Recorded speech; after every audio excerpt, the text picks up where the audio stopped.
کہ سائیں اجلاس میں نہیں آ سکتا. کس نے کہا؟ حضرت سائیں محمد مراد صاحب نے. کس کو کہا؟ حضرت مولانا مفتی محمود رحمہ اللہ کو. کیوں کہ داخلے ہو رہے ہیں، مدارس کے ابتدائی دن ہیں اور میں مدرسے کے کام میں مصروف ہوں. حضرت مفتی محمود رحمہ اللہ نے فرمایا کہ مولوی مراد، اگر تمہارا مدرسہ جمعیت علماء اسلام کے کام میں رکاوٹ ہے تو اپنے مدرسے کو تالا لگا دو، اپنا مدرسہ بند کر دو. اور آج کہیں ہمارا مدرسہ یونین کونسل کی الیکشن میں رکاوٹ تو نہیں؟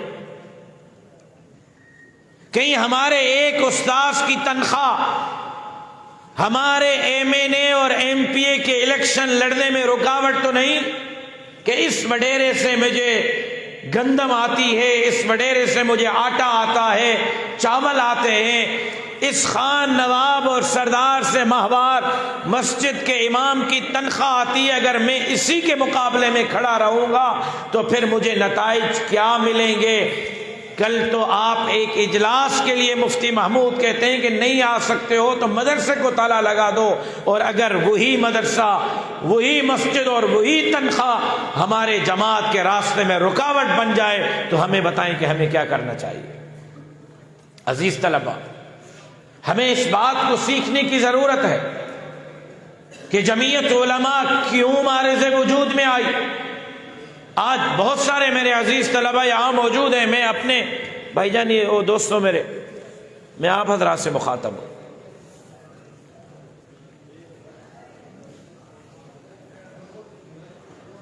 طلبہ تو دور کی بات ہے، میں خود اپنے آپ سے امتحان لوں. میں اسٹیج پر بیٹھے ہوئے اپنے اکابر علماء سے اگر سوال پوچھوں کہ جمعیت علماء کے قیام کے اغراض و مقاصد کیا تھے، کس بنیاد پر یہ جمعیت علماء بنائی گئی، کب بنائی گئی، کن حالات میں بنائی گئی، کس کس نے بنایا، پھر اس کو کہاں منظور کروایا گیا، کس کس نے اس کی صدارت کی، کون کون ابتدائی جمعیت علماء میں شامل تھے، وہ کس مذہب سے، کس مسلک سے وابستہ تھے، تو شاید میں بھی اس سوال کا جواب نہ دے سکوں. ہوں صوبائی سیکرٹری جنرل، ہوں ضلعی امیر، ہوں ضلعی ناظم عمومی، ہوں میں صوبائی صدر جے ٹی آئی کا، صوبائی جنرل سیکرٹری، ضلع کا صدر اور ضلع کا جنرل سیکرٹری. مجھے بنیاد ہی معلوم نہیں ہے، میں اس جماعت کی خاک خدمت کروں گا؟ میں اس جماعت کو خاک عوام میں لے جاؤں گا؟ لہذا عزیز طلبہ، ہمیں اپنے جماعت کے بیانیے کو پڑھنا ہوگا، ہمیں اپنی جماعت کے ابتدا کو پڑھنا ہوگا. کن اغراض و مقاصد پر یہ جماعت معرض وجود میں آئی، مقاصد کیا تھے، دارالعلوم دیوبند کیوں قائم کیا گیا، مقاصد کیا تھے. کیا آج ہماری زندگی اسلاف اور اکابر کے ان نقوش پر چل رہی ہے یا ہم نے اسلاف کے راستے کو چھوڑ دیا ہے؟ یہ آج ایک بہت بڑا سوالیہ نشان ہے جمعیت علماء اور جمعیت طلبہ کے ایک ایک کارکن کے لیے. اگر ہم اکابر کے پاؤں کے قدموں کے نشانات پر چل رہے ہیں تو ہمیں اللہ کا شکر ادا کرنا چاہیے.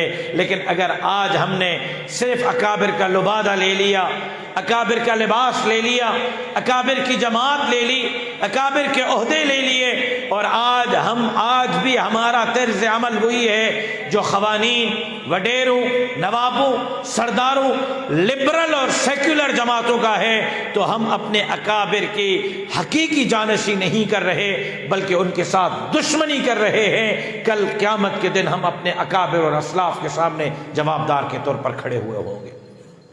لہذا جمعیت طلبہ اسلام کے ایک ایک ہونہار کو پہلی کرسی سے لے کر دروازے تک جو کھڑے ہیں وہاں تک آپ کو اپنے اسلاف کو پڑھنا ہوگا. شیخ الہند کیا ہے؟ شیخ الہند کا پورا نام کیا ہے؟ شیخ الہند کون تھے؟ شیخ الہند کے شاگرد کیا تھے؟ شیخ الہند کے شاگرد مولانا عبید اللہ سندھی کا کیا ویژن تھا؟ حضرت شیخ الہند کے شاگرد مولانا کفایت اللہ محدث دہلوی کا کیا ویژن تھا، انہوں نے کون سے خاکے قوم کو دیے، کون سا ویژن علماء کو دیا، دارالعلوم دیوبند کن مقاصد پر معرض وجود میں آیا، اور اس دارالعلوم دیوبند کے بنیاد کو سامنے رکھتے ہوئے ہمارے اکابر نے کون کون سی تکالیف اور عصوبتیں برداشت کی۔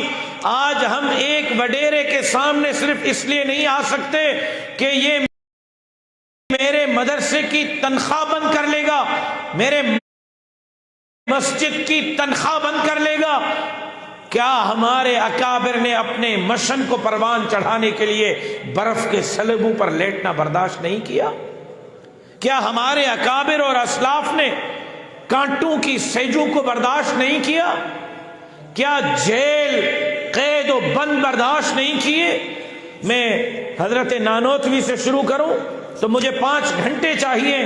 میں اپنے والد کا مثال دیتا ہوں کہ میرے شہید والد، شہید اسلام علامہ خالد محمود سمرو رحمہ اللہ، جمعیت طلبہ اسلام کے عہدیدار ہیں، جمعیت علماء کے نہیں ہیں، ابھی پڑھ رہے ہیں، ابھی وہ کالج میں ہیں اور مدرسے میں ہیں، کٹھے دونوں تعلیم پڑھ رہے ہیں۔ جمعیت طلبہ اسلام کا کام کرتے ہوئے وہ ایم آر ڈی کے تحریک میں 9 مہینے جیل میں تھے۔ 9 مہینے ہم 9 منٹ رہنے کے لیے تیار نہیں ہیں اور لائے ہیں انقلاب برپا کرنے کے لیے۔ اور والد صاحب نے اپنی ڈائری میں لکھا ہے کہ ایم آر ڈی کی تحریک میں کالج میں تھا اور ایک میجر صاحب نے مجھے فون کیا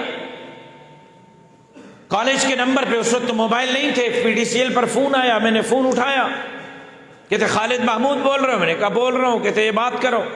کسی اور کو فون دیا، میں نے ہلو کیا تو آگے میرے والد تھے یعنی ہمارے دادا۔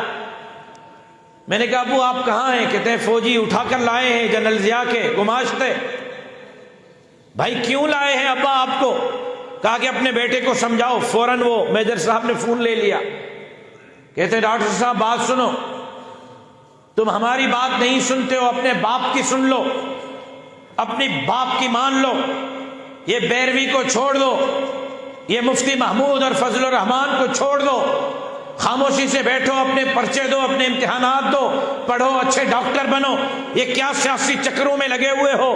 کیا ملاؤں اور مولویوں کے پیچھے لگے ہوئے ہو؟ کیا اسلام اور اسلامی نظام کی بات کرتے ہو، جمہوریت اور آئین اور پارلیمان کی بات کرتے ہو؟ خاموشی سے بیٹھو، ہم تمہارے باپ کو اٹھا کے لائے کہ تمہیں سمجھائے۔ تو والد صاحب نے اپنے ہاتھوں